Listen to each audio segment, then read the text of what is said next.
नमस्कार and welcome to L smile YouTube channel. दोस्तों, आज I promised on my previous video. आज हम इस वीडियो में बात करेंगे आर्बिट्रेशन प्रोसेस के बारे में। बहुत सारे यूट्यूबर्स आपको कह रहे होंगे कि लोन ऐप जो है आर्बिट्रेशन प्रोसेस के थ्रू अपना लोन रिकवर करेंगे। एनीवेज दोस्तों, आज इस वीडियो में हम बात करेंगे कि आर्बिट्रेशन प्रोसेस होता क्या है और किस तरह से प्रोसीडिंग होता है, और कोई भी बैंक और एनबीएफसी किस तरह से आर्बिट्रेशन प्रोसेस को अंजाम देते हैं। और अगर खास करके किसी लोन ऐप्स की अगर मैं बात करूँ, तो अगर आपने किसी लोन ऐप से लोन लिया है और उसका पेमेंट बहुत दिनों से नहीं करा है, तो आर्बिट्रेटर जो है उनके पास क्या राइट्स है आपके ऊपर एक्शन लेने की, और आर्बिट्रेशन प्रोसेस में बोरोयर के ऊपर क्या इंपैक्ट पड़ता है, सारी चीजों के बारे में आज इस वीडियो में बात करेंगे। इसके अलावा दोस्तों, आर्बिट्रेशन प्रोसेस जो होता है वो कोर्ट की तरह ही होता है, मतलब सारा जो प्रोसीडिंग, सारा सुनवाई कोर्ट की तरह ही होता है। बट दोस्तों, आपको कोर्ट में जाना ही नहीं पड़ता, और वैसे भी दोस्तों कोर्ट प्रोसीडिंग में बहुत ज्यादा टाइम लग जाता है। इसीलिए ज्यादातर बैंक और एनबीएफसी आजकल आर्बिट्रेशन प्रोसेस को ही बहुत ज्यादा प्रीफर करने लगे हैं, क्योंकि दोस्तों इसमें टाइम बहुत ज्यादा कम लगता है। इसके अलावा दोस्तों, आप में से बहुत सारे लोगों का मेरे पास कमेंट्स आ रहे थे कि अगर कोई बैंक और एनबीएफसी हमारे पास आर्बिट्रेशन का नोटिस भेजते हैं और हम उस नोटिस का रिप्लाई ही नहीं करते या फिर उस आर्बिट्रेटर के पास नहीं जाते, क्या हमारे ऊपर कोई एफआईआर रजिस्टर्ड हो सकता है। एनीवेज दोस्तों, सारी चीजों के बारे में आज इस वीडियो में बात करेंगे। सारी चीजें पॉइंट टू पॉइंट आज इस वीडियो में मैं क्लैरिफाई करने की कोशिश करूंगा। बट उससे पहले most important thing is that कि अगर आपने हमारे चैनल को सब्सक्राइब नहीं करा है तो चैनल को जरूर से सब्सक्राइब करें, और साइड में जो बेल वाला आइकन है उसे भी दबा के ऑल पे सिलेक्ट कर लें,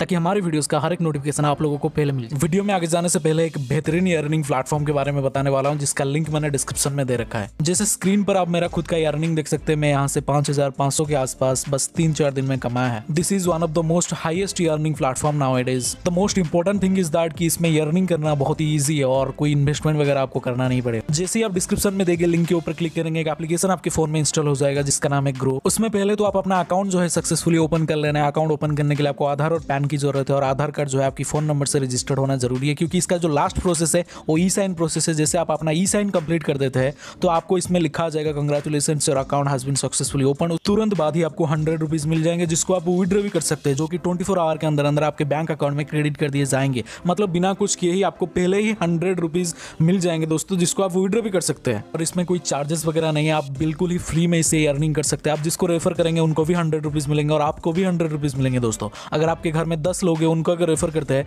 तो उनको 1000 रुपए मिलेंगे, आपको भी 1000 रुपए मिलेंगे, यानी कि 1000 रुपए मिलेंगे। तो दोस्तों both side win and win situation है। जिसको रेफर करेंगे उसको भी पैसे मिलेंगे और आपको भी पैसे मिलेंगे। Both side win and win situation है। बहुत ज्यादा अर्निंग दे रहा है बंदे इसमें, बहुत सारे लोग इसमें 5-10 हजार पर डे के हिसाब से कमा रहे हैं। कोई चार्जेस वगैरह नहीं है, बिल्कुल ही फ्री है। तो जरूर से जाए, डिस्क्रिप्शन में लिंक है, do and check out. Well दोस्तों, अब हम आते हैं वीडियो की तरफ। दोस्तों, सबसे पहले मैं आपको समझाने की कोशिश करूंगा कि आर्बिट्रेशन प्रोसेस होता है क्या है और किस तरह से इसको प्रोसीडिंग किया जाता है। अगर मैं इसको आम बोलचाल की भाषा में समझाने की कोशिश करूं, देखिए दोस्तों, मान लीजिए आप और आपकी पड़ोसी के बीच में किसी छोटी मोटी बात पे मनमुटाव हो गया, और उस मनमुटाव को समाधान करने के लिए आपकी जो पड़ोसी है वो आपके गाँव के सरपंच के पास चला गया, और उसके बाद आपके गाँव के जो सरपंच है वो आपको बुलाते हैं, क्योंकि जो सरपंच है उनको दोनों पक्षों की बातें सुनकर ही फैसला देना होता है। और दोनों पक्षों की बातें सुनने के बाद सरपंच जो भी फैसला देंगे वो आपको और आपकी पड़ोसियों को, दोनों पक्षों को मानना पड़ेगा। और दोस्तों, ये जो पूरा प्रोसेस है, जिस तरह से प्रोसीडिंग हुआ है, इस पूरे प्रोसेस को बैंकिंग में आर्बिट्रेशन प्रोसेस ही कहा जाता है। और दोस्तों, अकॉर्डिंग टू माय एग्जांपल, इस प्रोसेस में जो आपके गांव की सरपंच है वो आर्बिट्रेटर की भूमिका निभाते हैं, और इसमें आपका जो पड़ोसी है जो पहले सरपंच के पास गए हुए थे वो इसमें बैंक की भूमिका निभाते हैं, और आप बोरोयर्स की भूमिका निभाते हैं। और जो आर्बिट्रेटर है उनके पास पूरे राइट्स है, वो अपना डिसीजन दे सके, और उस डिसीजन को आप दोनों पक्षों को मानना ही पड़ेगा। सो दोस्तों, अब आप सोच रहे होंगे कि जो आर्बिट्रेटर है उनके पास राइट्स आते कहां से है, उनके पास इतना अधिकार कहां से आते हैं। उससे पहले हम समझेंगे कि आर्बिट्रेटर की जरूरत क्यों पड़ी। देखिए दोस्तों, जैसे कि मैंने आपको एग्जांपल देके समझाया था कि आप और आपके पड़ोसी के बीच जो मनमुटाव हुआ था वो अगर आपके आपस में समझौता हो जाता तो सरपंच की जरूरत ही नहीं पड़ता। और ठीक वैसे ही अगर आप बैंक और एनबीएफसी के पास पैसे वापस कर देते हैं, मतलब उनका ईएमआई जितना भी ड्यूज अगर आप पेमेंट कर देते, तो आर्बिट्रेटर की तो जरूरत ही नहीं पड़ती। आर्बिट्रेटर जो है उनका जरूरत तभी पड़ा जब आपका लोन रिपे नहीं हुआ या फिर आप लोन डिफॉल्ट किए। और इसमें आर्बिट्रेटर के पास पूरे राइट्स है, वो दोनों पक्षों की बातें सुनकर जो भी राय दे आप दोनों को ही मानना पड़ेगा। और दोस्तों, अक्सर ऐसा देखा गया है कि जो आर्बिट्रेटर की पोस्ट में होते हैं वो ज्यादातर रिटायर्ड जज या फिर कोई सीनियर एडवोकेट होते हैं। और दोस्तों, ज्यादातर ऐसा देखा गया है कि जो बैंक और एनबीएफसी होते हैं जानबूझकर लोगों को बहुत दूर बुलाते हैं आर्बिट्रेशन प्रोसेस के लिए। मान लीजिए कि अगर आप कलकत्ता में रहते हैं तो आपको दिल्ली बुलाएंगे आर्बिट्रेशन के लिए, तो आम इंसान के लिए जाना नामुमकिन सा हो जाता है, और उसमें से मैक्सिमम लोग तो जा ही नहीं पाते, पहुंच ही नहीं पाते उस जगह। और दोस्तों, अगर आप चले भी जाते हैं तो आपकी बातों को कोई सुनेगा ही नहीं, और वैसे भी अगर वो आपकी बातों को सुन भी लेते हैं वो थोड़ा इग्नोर ही करेंगे। आप अभी सोच रहे होंगे कि हम आर्बिट्रेशन के लिए अगर चले भी गए तो हमारी बातों को क्यों नहीं सुना जाएगा। इसमें दोस्तों बहुत बड़ा कारण भी है और बहुत बड़ा लॉजिक भी है। देखिए दोस्तों, पहले तो जो आर्बिट्रेटर है, पहले तो आपको समझना पड़ेगा उनको हायर कौन करते हैं, उनको सैलरी कौन देता है। वही बैंक और एनबीएफसी ही उनको सैलरी देते हैं, वही उनको उस पोस्ट पे ही रखते हैं। तो मैक्सिमम जगह ये देखने को मिला है कि जो आर्बिट्रेटर होते हैं वो ज्यादातर बैंक और एनबीएफसी तरफ रहकर ही फैसला देते हैं, ज्यादातर बायस्ड होकर फैसला देते हैं। और दोस्तों, अब सवाल है कि भाई हम अगर आर्बिट्रेशन आर्बिट्रेशन के लिए नहीं जाते तो क्या हमारे नाम पर कोई एफआईआर रजिस्टर्ड हो सकता है? जी नहीं।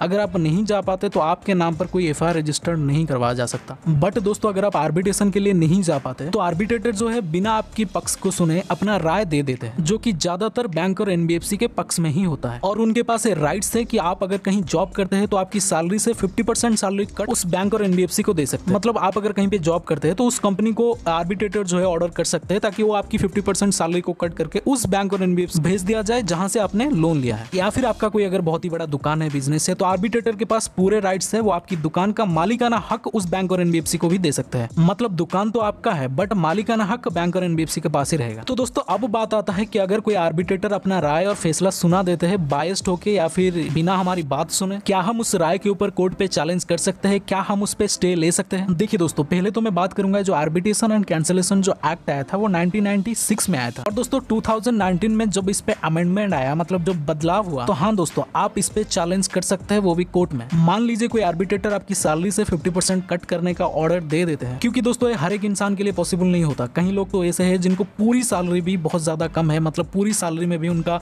गुजारा ठीक से नहीं होता, बहुत ज्यादा मुश्किलों का सामना करना पड़ता है। तो आप इस पे सिविल कोर्ट में भी चैलेंज कर सकते हैं, इसमें आपको स्टे भी मिल जाएगा, कोई सैलरी वालरी भी आपका नहीं कटेगा। और दोस्तों अब हम बात करेंगे कि लोन ऐप में आर्बिट्रेशन प्रोसेस होता है कि नहीं और किस तरह से होता है। सबसे पहले मैं आपको बताना चाहूंगा कि आज तक मैंने नहीं देखा कि किसी लोन ऐप ने आर्बिट्रेटर हायर किया है या फिर आर्बिट्रेशन प्रोसेस का शुरुआत किया है। खास करके वही लोन ऐप जो कि 3-4 हजार 5-10 हजार के अंदर अंदर लोन देते हैं और लोगों को वो ह्यूमिलिएट करते हैं, हरास करते हैं, हार्श रिकवरी मेथड अपना के लोगों को सोशल हरासमेंट देते हैं। मुझे तो ये भी नहीं लगता कि इनके पास आर्बिट्रेटर होगा या फिर नहीं। और दोस्तों वैसे भी arbitration is a legal procedure और लीगली काम करने के लिए खुद लीगल होना पड़ता है, तो खुद ही लीगल है यार। और वैसे भी दोस्तों आर्बिट्रेटर जो है इनके घर वाले थोड़ी है कि बिना पैसे लिए आके आर्बिट्रेटर बन जाएंगे, और वो भी पैसे ही लेंगे उनसे, मिनिमम तो 30-40 हजार ले ही जाएंगे। आपसे तो 10-15 हजार उनको रिकवर करना है या फिर 3-4 हजार रिकवर करना है। वो जाके 5-10 हजार के लिए 30-40 हजार का खर्चा ना कोर्ट में या फिर ना आर्बिट्रेटर में क्यों करेंगे? इनका सिर्फ यही मेथड है, लोगों को हरास करके, ह्यूमिलिएट करके, परेशान करके, सोशल हरासमेंट देके किस तरह से पैसे